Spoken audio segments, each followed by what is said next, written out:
Y'all ain't TV the best. Drew, all lives matter. But in these crucial situations, black lives gotta matter. To black people. For a long time we ain't been equal.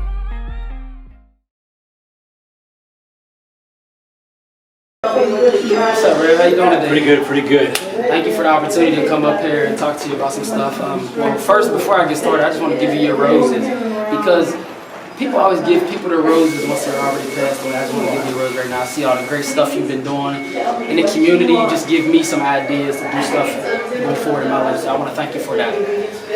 The first inspiration that I really had and I really got to see full circle is you taking these kids to Africa. What inspired that?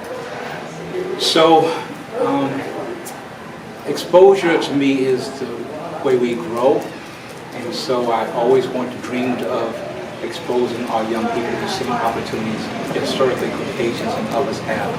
And so it was unheard of even for folks to go to like places, international travel, unless you had gone to colleges. And most of those colleges, you had to be at these Ivy League colleges. So to say I want to take inner city kids to Africa, to Northern Ireland, to Jamaica, to Trinidad, another country, was one of my dreams. I'm grateful for Macaulay Ministry for seeing that vision, or sharing in my vision, and helping make that happen through an organization. So it's been exciting. And so with COVID, we had a setback, but I hope that once next year, we'll help take another dozen kids somewhere internationally. That's definitely great. I just want to say you inspired me when I say that. I was like, sheesh. That was so great just for our community because where we come from and how the poverty is, it's crazy. On a segment of Wisdom by Drew podcast, I got some wake up and be awesome questions that I want to ask you. My first question is, what's one thing you would have known before you began your preaching career? What's one thing you wish you would have known? Good question. I don't know if I've ever been asked that. Well, I would say it took a while for me to accept my call to ministry because I think I had a pretty high pedestal disposition of a minister, and we still should, but I think I wrestled and ran because I knew I had a lot of issues or was not, quote, perfect. You could never be perfect, but I think I would have known that, God takes ordinary people to do extraordinary things. And I think I probably would have gone in even a little earlier than I did. But I think that was kind of like, man, I'm just so unworthy. I'm just so, I'm still got struggles every day. But God can take, that's what He works with. He knows about us. And that's why we're so loving, because He knows us and still loves us. Wow, that's crazy. Just to know that you took what you thought was your downs in life and you built an empire. That's great.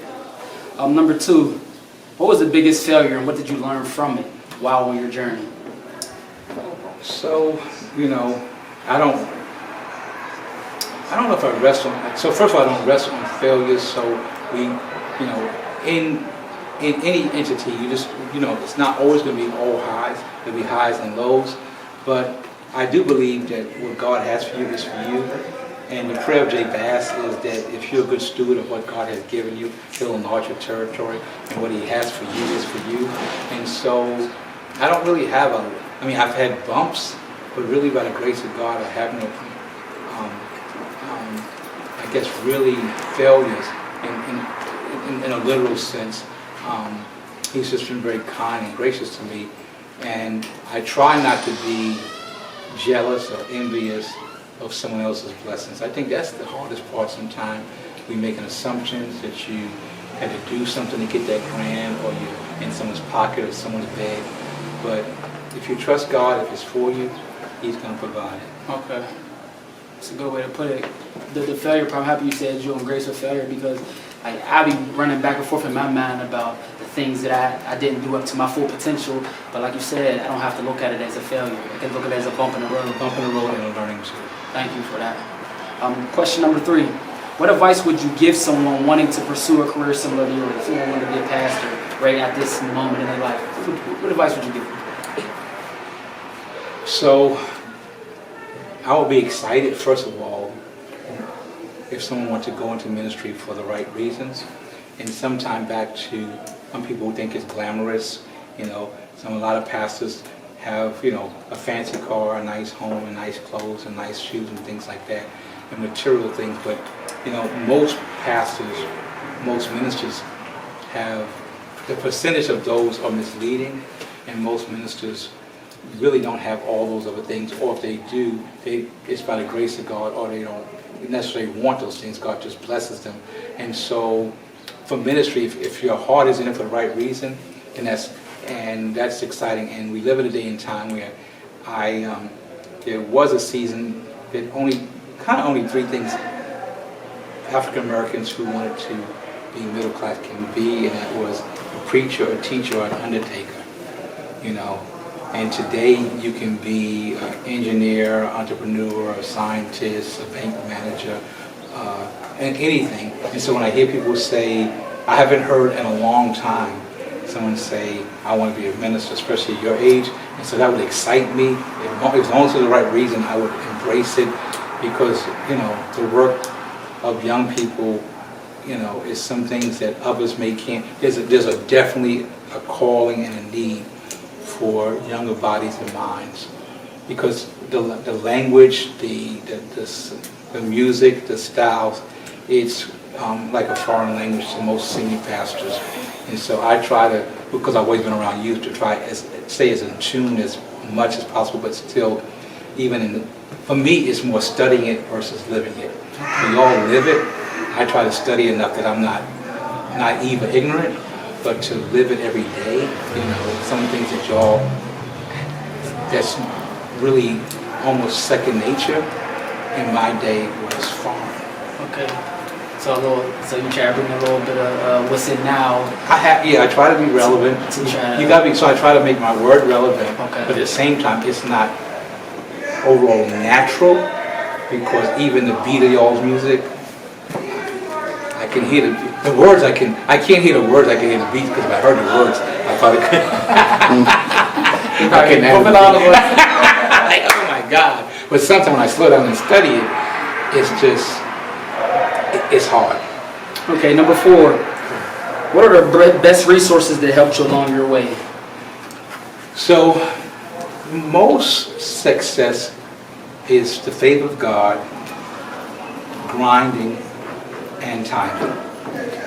And so, I've always was a grinder. People think, you know, I've been very fortunate, but I'm one of 9 kids, 8 boys and 1 girl in Brooklyn, New York.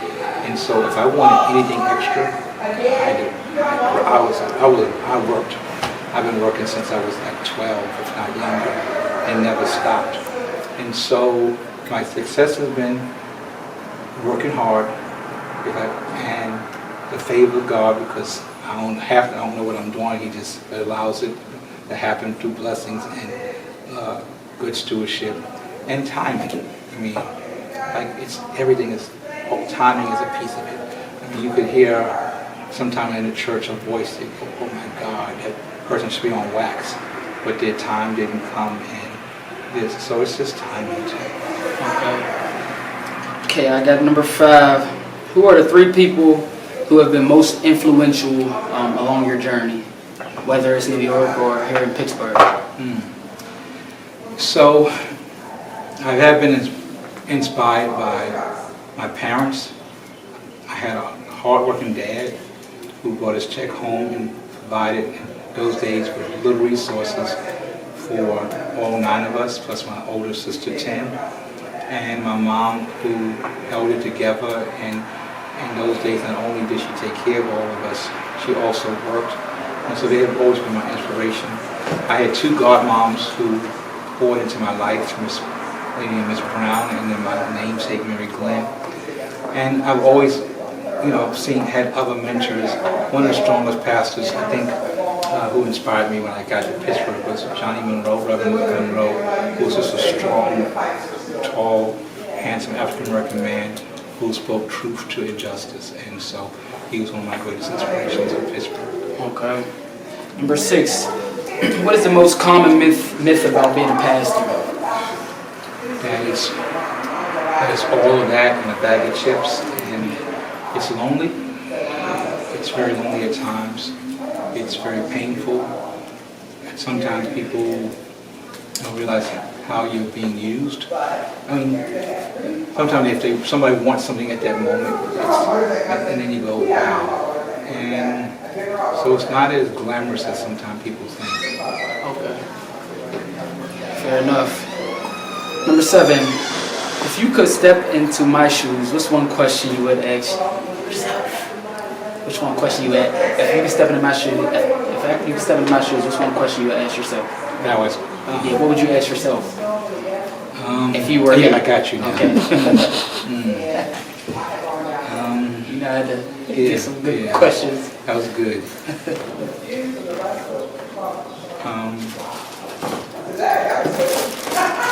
Maybe, how do you stay so positive with the loss of your son? And, RIP, that was a good friend of mine, RIP. yeah. And I would say my faith keeps me. There are rough moments. I'm not in it by myself because every day I turn on the television, someone else's deja vu is experiencing what I experienced. But people have said to me, which have given me strength, that they have been strengthened by my strength and my faith, and my family's faith. And so I think that's what I would ask myself, how do we still do it? And sometimes it's not easy, especially when it never ends, and some of the same kids really look, feel, sound like your own voice. Yeah, sorry to hear that. RIP, Jerome. That was a good friend of mine. Number 8. Where can we connect with you guys here in the ministry or whatever? Is there like a specific website if you go online and listen to you, or any of them things, business ventures? Give us like a website. So I don't know if there's a website. I do think part of our issue is that there's a lot of great things happening, but lack of communication that most people don't even know what the next pastor or nonprofit leader is doing. And so there's no great mechanism to bring us together, and that's something I think we just got to work on. And sometimes about, who's the leader, who's in charge, who gets the credit. We can get all that out the way. We probably could do better in pouring into the next generation, inspiring and, sharing the do's and don'ts from our vantage point.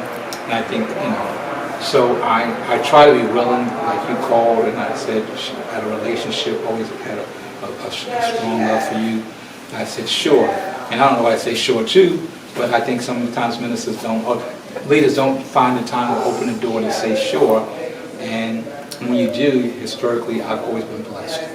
More than a person, I've been blessed. Man, I'm definitely appreciative. You took me up on the offer. Definitely, truly an honor. Well, we have history of,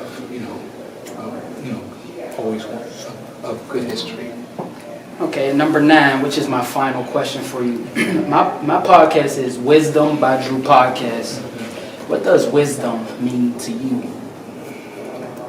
So wisdom means, I think, openness to learn and not judge. And so back to a changing world, it's easier for me to judge some stuff, but I pray I try not to be open to learn. Expression, don't judge a person until you walk a mile in their Timbs, and I think that's what wisdom is, being, knowing when to be silent, when to speak, when to, have asking for discernment, when to, always asking God for direction.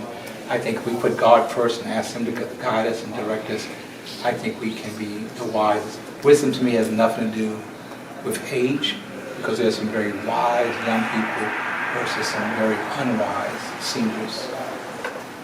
I can agree with that on some levels. Well, thank you for, like I said, giving me the opportunity to come in here and chat with you. I know you had a busy sermon this morning, and you were still able to praise the olive branch, and I'm appreciative of that. Thank you again.